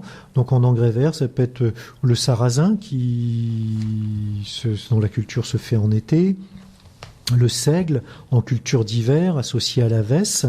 Donc ça peut être des moyens de mettre des plantes en fait qui vont être en concurrence avec. Voilà un peu ce qu'on peut dire, sachant, je vous le disais, que rien ne permettra. Si dans le jardin, ce que vous pouvez faire aussi pour les allées, pour éviter que ça se propage, c'est des allées paillées, faire un paillage, mais tout en se rappelant bien que le paillage ne sera efficace que s'il fait au moins 5 cm d'épaisseur. Oui. Pour éviter justement que les plantes puissent facilement ressortir au travers. Parce que sinon, s'il est très fin, le chien-dent, avec ses rhizomes souterrains, il a de l'énergie, il n'y a pas de souci, il a un peu de réserve de nourriture, le rhizome il sert à ça aussi, et puis il pourra ressortir tout droit à un endroit. Donc il faut minimum 5 cm pour que ce soit bien efficace. Voilà pour ces deux plantes. Je ne peux malheureusement pas vous dire des choses plus miraculeuses que ça. Vous pouvez toujours essayer de vous mettre à genoux, de prier devant votre chien-dent et votre liseron pour qu'ils disparaissent. Mais on va les prier. Je ne suis pas sûr que ça marche. Oui, si vous avez... Moi, je pense que personne n'a trouvé une solution pour éventuellement nous faire justement disparaître ces deux phénomènes qui fait que forcément c'est pas tellement bon dans le jardin. Alors quelques petits rappels justement sur le désherbage en général. Pour pas être embêté par des plantes qui nous intéressent pas, ce qu'il faut c'est déjà favoriser l'occupation du sol, c'est-à-dire on va mettre en place des plantes qui vont concurrencer, des plantes que l'on aime bien et qui vont finalement, puisqu'elles occupent déjà le terrain, qui vont empêcher par exemple que d'autres graines puissent germer facilement puisqu'il n'y a pas d'espace, ou ça va empêcher, même cette culture va empêcher que les graines puissent rentrer dans le sol. Elles vont peut-être se poser, mais elles vont pas pouvoir rentrer dans le sol pour germer. Ça peut être, bien sûr, comme on vient de le dire, le paillage, ou ça peut être une minéralisation. À des endroits, ça peut être, on va poser des dalles pour éviter qu'on ait des plantes indésirables qui soient là. Ah oui, aussi des dalles, oui, c'est vrai. Donc l'occupation par le planches aussi. Ça peut être des planches, bien sûr. Oui. Après, ça peut être aussi apprendre à tolérer certaines plantes. Aussi, oui. Toujours éviter de laisser un sol nu. Alors par exemple, ce qui peut être bien aussi, c'est d'accepter les véroniques Les Véroniques, c'est les petites fleurs bleues, un bleu très clair, quoiqu'il y en a qui sont un peu plus foncées, qui vont fleurir au printemps, mais c'est une végétation assez courte dans le temps, donc elles vont être là au printemps, puis après, ça va s'atténuer, voire disparaître. Donc ça permet d'avoir justement une occupation du sol avant même qu'on fasse vraiment une culture, mais qui ne sera pas gênante par la suite. Puis en même temps, ça fait une petite fleur bleue sympa. La Véronique. La Véronique, ouais. D'accord. Qu'est-ce qu'on pourrait encore ? C'est bien sûr, si on a du mal à vraiment arracher les plantes dont on ne veut pas, c'est au moins les empêcher de fleurir pour qu'elles ne puissent pas se reproduire par graines. Empêcher de fleurir ou arracher les fleurs juste avant la formation des graines, comme par exemple les pissenlits. Moi, c'est ce que je fais là. Dès que je vois les fleurs de pissenlit, j'arrache les fleurs. Même si je n'arrache pas complètement le pissenlit, oui. au moins je l'empêche les fleurs, oui. de se reproduire par les fleurs. Alors d'ailleurs, faites attention, si vous arrachez comme ça des pissenlits en fleurs, mais que vous les laissez de côté, si vous avez la plante entière, il y a encore la sève dans la plante entière. Et ça va donner encore l'énergie suffisante pour que la fleur continue son cycle. Et vous allez voir que les graines vont finir par se former sur ce plant que vous avez arraché. Donc si vous arrachez des pissenlits en fleurs, faites attention à la limite à arracher les fleurs à part aussi pour éviter justement que ça forme une graine, quoi. Parce que si vous mettez vos pissenlits comme ça entiers dans le tas de compost et que la fleur continue à évoluer, vous allez avoir un compost rempli de fleurs de pissenlit. Ah oui. Moi j'en ai arraché quelques-uns malgré tout de pissenlits vraiment entiers. La fleur était encore jaune, pas du tout fanée. Aujourd'hui, la fleur a fini son évolution et j'ai la graine qui est présente. D'accord. Donc méfiez-vous de ça. Qu'est-ce qu'on peut faire encore ? C'est aussi effectivement mieux connaître les plantes pour d'abord connaître leur cycle, savoir justement comment elles se reproduisent, si leur propagation c'est plus la graine que le rhizome, ça nous permet de mieux savoir comment lutter contre elles, et puis savoir après tout si elles peuvent avoir une utilité. Et puis d'une plante qu'on trouvait un peu embêtante, on peut en faire une amie parce que on va se faire une bonne tisane. Il faut bien sûr travailler le sol avec des outils appropriés, donc notamment la grelinette, c'est-à-dire détasser, soulever la terre et pouvoir arracher les racines, mais surtout pas d'outils tranchants qui vont tronçonner ces rhizomes, qui va faire que ça va se bouturer partout. La fourche bêche, c'est bien ça. La fourche belge, c'est bon aussi la fourche belge. C'est bien réussi à le dire. Pratiquer le faux semis aussi.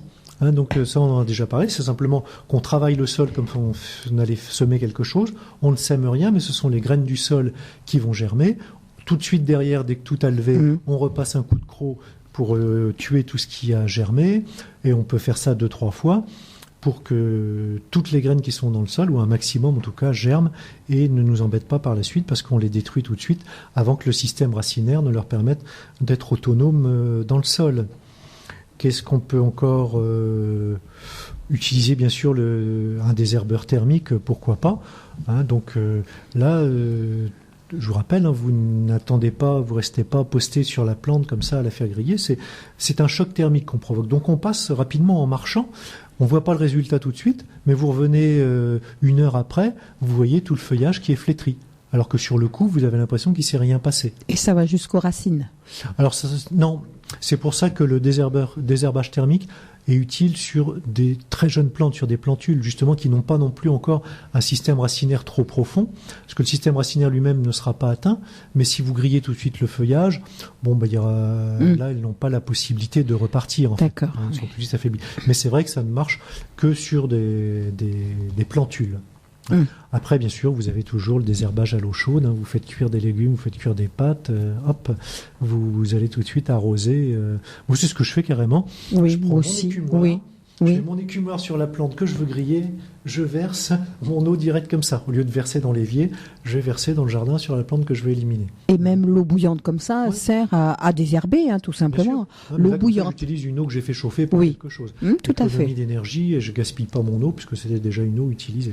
Qu'est-ce qu'il y a encore On a le vinaigre, il me semble, du vinaigre, oui. Alors moi, des fois, ça arrive. Ce que je fais, par exemple, si vous détartrez une cafetière, vous la détartrez au vinaigre et vous avez une eau chaude et vinaigrée. Alors là, ça c'est bon aussi, c'est un bon désherbant, naturel. Voilà, c'est efficace aussi. Vous alliez l'acidité et la chaleur. Donc, j'avais entendu dire aussi du sel. Oui, alors le sel, ça peut être intéressant aussi sur des plantes comme les chardons. dont la racine ne va pas être évidente à enlever. Donc en fait, vous coupez votre chardon et vous mettez du gros sel sur le bout de tige qui reste, pour que ce gros sel pénètre dans la plante et en fait la dessèche, la déshydrate. Donc ça, c'est un moyen, effectivement, plus pour ce type de plante. Mais n'allez pas balancer du gros sel partout, quoi. Oui. Toujours pareil, hein, si vous utilisez beaucoup de sel, vous allez changer la qualité de votre sol et c'est tout aussi la vie du sol qui va en pâtir. Oui. Dans les régions où vous avez des sols qui sont rendus salins par des remontées d'eau de mer, par exemple, des endroits qui sont plus cultivables. Bon. Pour qu'on en arrive jusque-là, il faut quand même mettre quelques kilos. Hein. Alors, en fin de compte, Pascal, c'est vrai qu'il vaut mieux l'eau bouillante, l'eau de patate, l'eau vinaigrée. Et c'est mieux ça, plutôt que...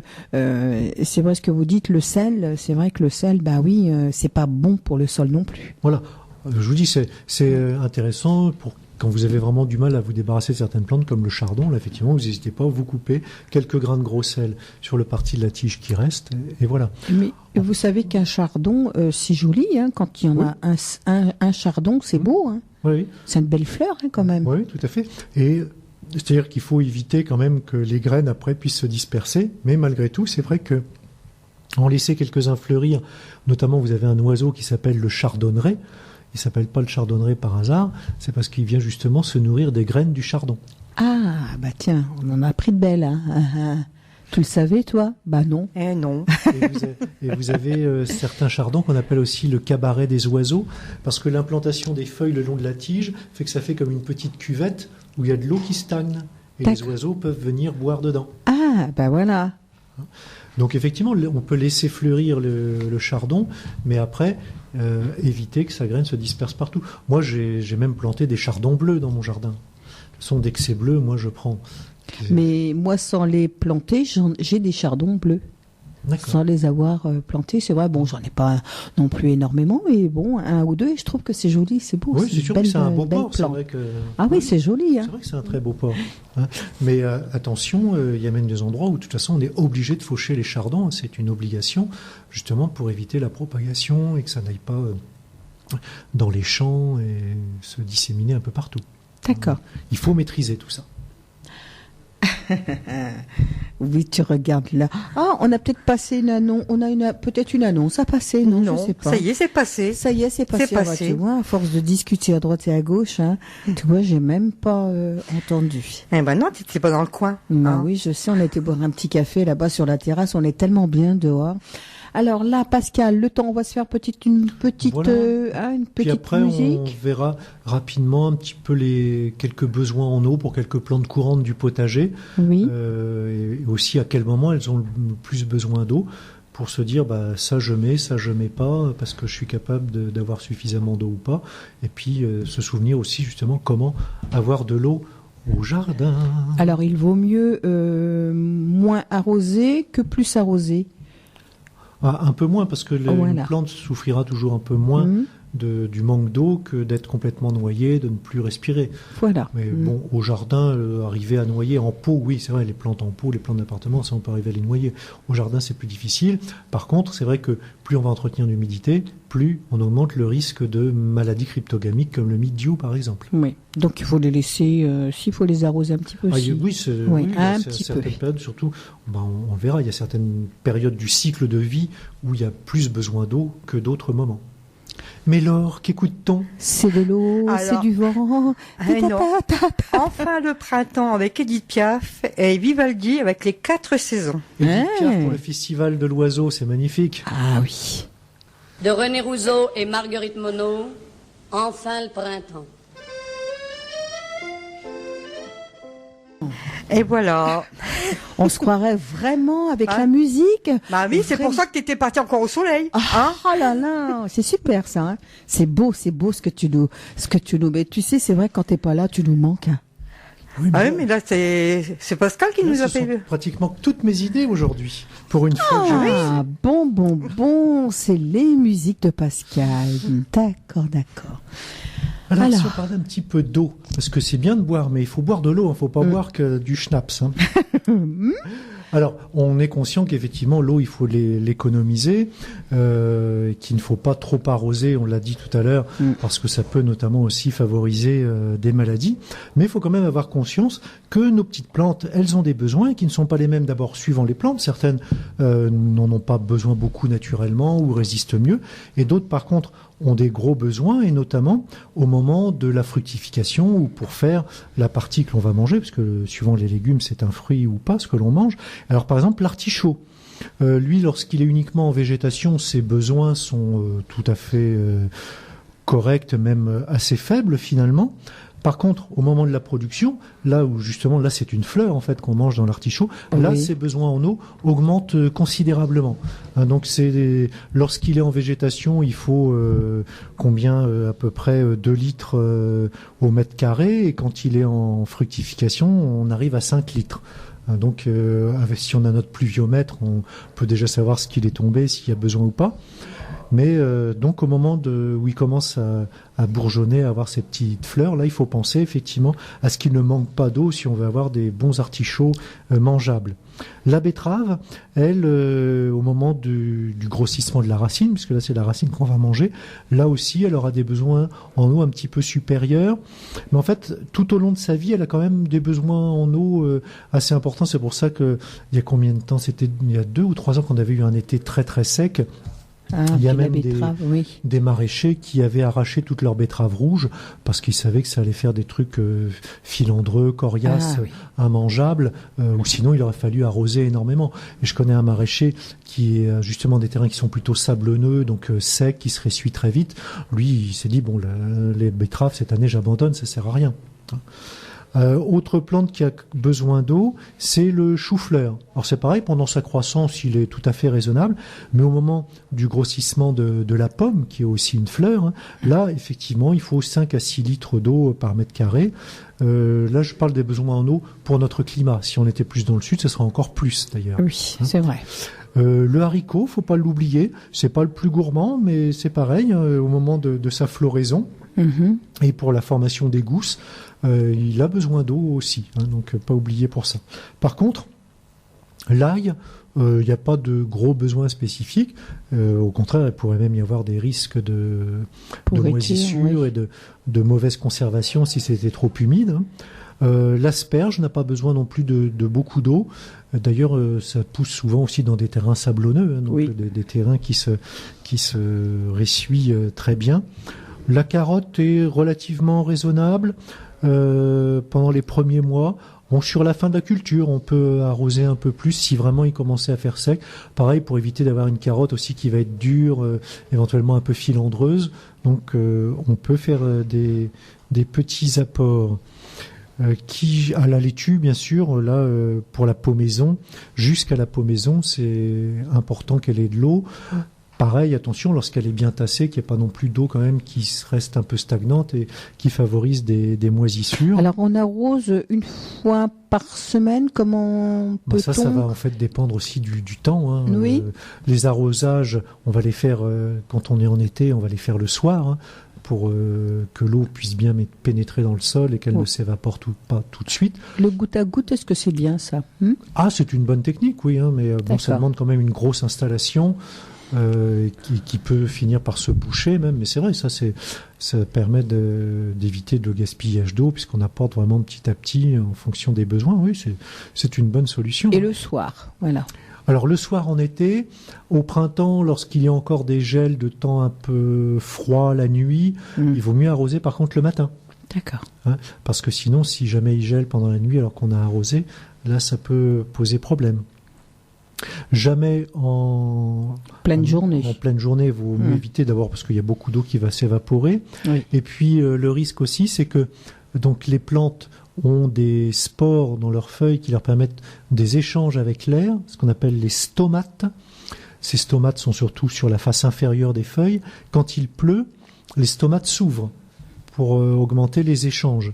Donc si vous arrosez les stomates de la plante, pour elle, la plante, il pleut, donc ces stomates vont s'ouvrir. Et donc en pleine journée, le risque, si vous arrosez, qu'après ça s'arrête, que l'eau s'évapore, Si les stomates ne se referment pas suffisamment rapidement, les échanges continuent et la plante grille parce qu'elle va se déshydrater. Elle va perdre son eau parce que ses pores sont trop grands ouverts. Parce qu'elle s'était dit, allez, il fait frais, on y va, on ouvre les portes. Ah oui. Donc là, vous lui faites un choc dont elle ne pourra pas se remettre, la malheureuse. Alors les arrosages, c'est pareil, hein, on arrose, comme vous dites, pas sur le feuillage, sur le sol. Le sol. Le sol, oui, il vaut mieux éviter. C'est le sol, oui. Ouais. Alors par contre, un arrosage sur le feuillage, des fois, qui peut être intéressant, c'est sur les radis, les choux, quand on a des altises, les petits insectes sauteurs qui font des trous dans les feuilles. Parce que ces insectes-là détestent l'eau. D'accord. Donc, alors ça les tue pas quand vous arrosez, mais ça les fait fuir. Alors la pomme de terre a des besoins en eau importants au moment de la tubérisation, donc quand le tubercule se forme aussi. D'ailleurs, les champs de pommes de terre chez nous souvent sont irrigués. C'est vrai ça. Donc la tomate, c'est mitigé. Hein. Il y en a toujours qui disent que ça a besoin d'eau et en fait on se rend compte qu'elle arrive à se passer d'eau. Puis toujours le gros risque avec la tomate, l'arrosage, c'est effectivement le mildiou. Hein. Donc là, il faut faire très attention. Le champion qui ne demande pas beaucoup d'eau, c'est le melon. Ah oui, alors lui, le melon, il va très bien, un peu plus au moment de la floraison, mais sinon, lui, il n'a vraiment pas besoin d'arrosage. Mais ce qu'il lui faut, c'est du soleil. Hein. Voilà, c'est ce qu'il réclame, mais il n'est pas gourmand en eau. Pour les réserves d'eau, bien sûr, toujours récolter les eaux de pluie sur les toitures, avoir des bacs à eau, bien sûr. Le paillage, toujours, qui évite les arrosages. Enfin, tout ça, ce sont des choses, je pense, qu'on commence à connaître de plus en plus et que l'on applique aussi de plus en plus. Oui, c'est vrai, pailler, c'est ce qui retient l'eau. Hein. Oui, tout à fait.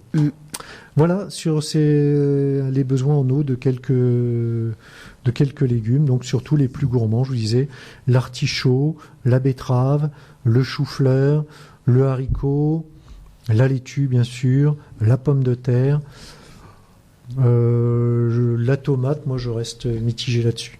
Oui. Le poireau, il est raisonnable, l'oignon, l'ail aussi.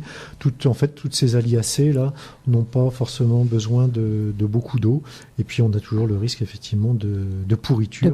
Si on en met trop. Et puis l'asperge aussi, elle, dans un sol sablonneux, elle est tout à fait heureuse. Ça se termine d'ailleurs les asperges. Alors, oui, c'est vrai. Alors, c'est vrai, quand Pascal Antigny, avec l'association Cultive Taru, c'est vrai, en ce qui concerne la tomate, c'est ce qu'il préconise, de ne pas trop arroser, de laisser même comme ça, tel que la nature faire.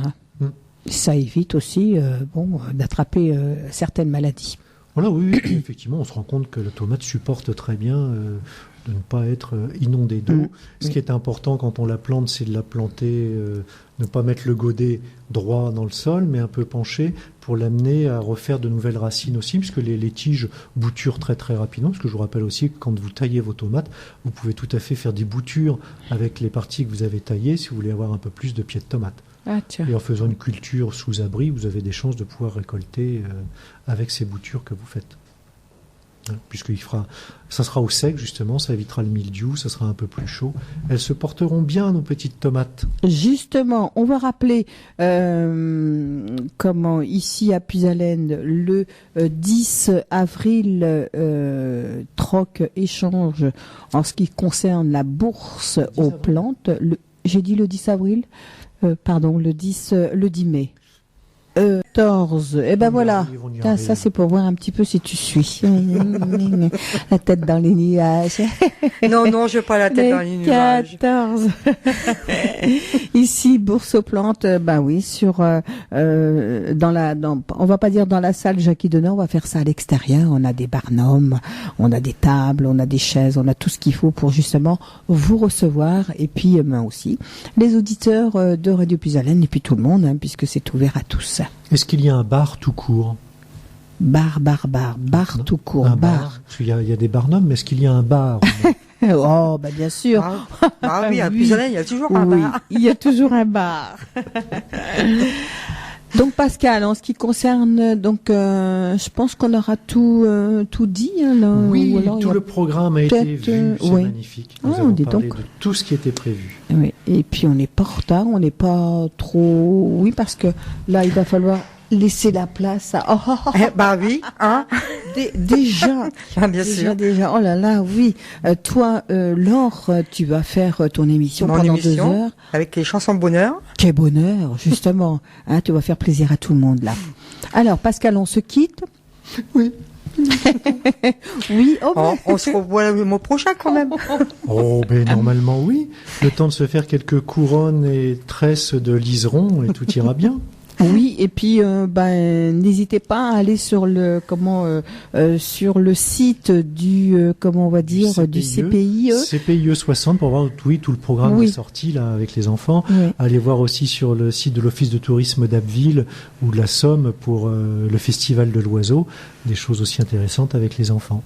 Merci Pascal. Merci Edwige, merci Laure d'avoir suivi aussi le programme musical que Ah, bien j'avais sûr. pensé Hein. autour du printemps. Quand on me donne le tout, ça va tout seul. Hein. Oh, On court pas à droite et à gauche. je sais qu'on peut te faire confiance, tu es toujours très réactif, tu nous trouves toujours Alors de du très coup, belles choses. puis du coup, on va finir avec c'est de l'eau et c'est du vent. De Ah. Claude François. Oh c'est super. Oh là, t'es un amour. Ah je oui, comme t'aime, vous je avez t'aime, parlé je de l'eau. t'aime. Et tout ça, c'est pour dire que c'était du vent, tout ce qu'on a dit cet après-midi. Non, pas En plus- spécialement. Non, mais le message est bien reçu. Hein. Non, c'est avec l'eau que je pensais à l'eau. Et je l'aime bien cette chanson-là. Merci Laure. Et puis toi pendant 2 heures Eh ben, à tout de jusqu'à suite, jusqu'à 18h. 18 Merci Laure. heures. De rien. Au revoir. Bisous à tout le Au revoir. monde et puis à bientôt.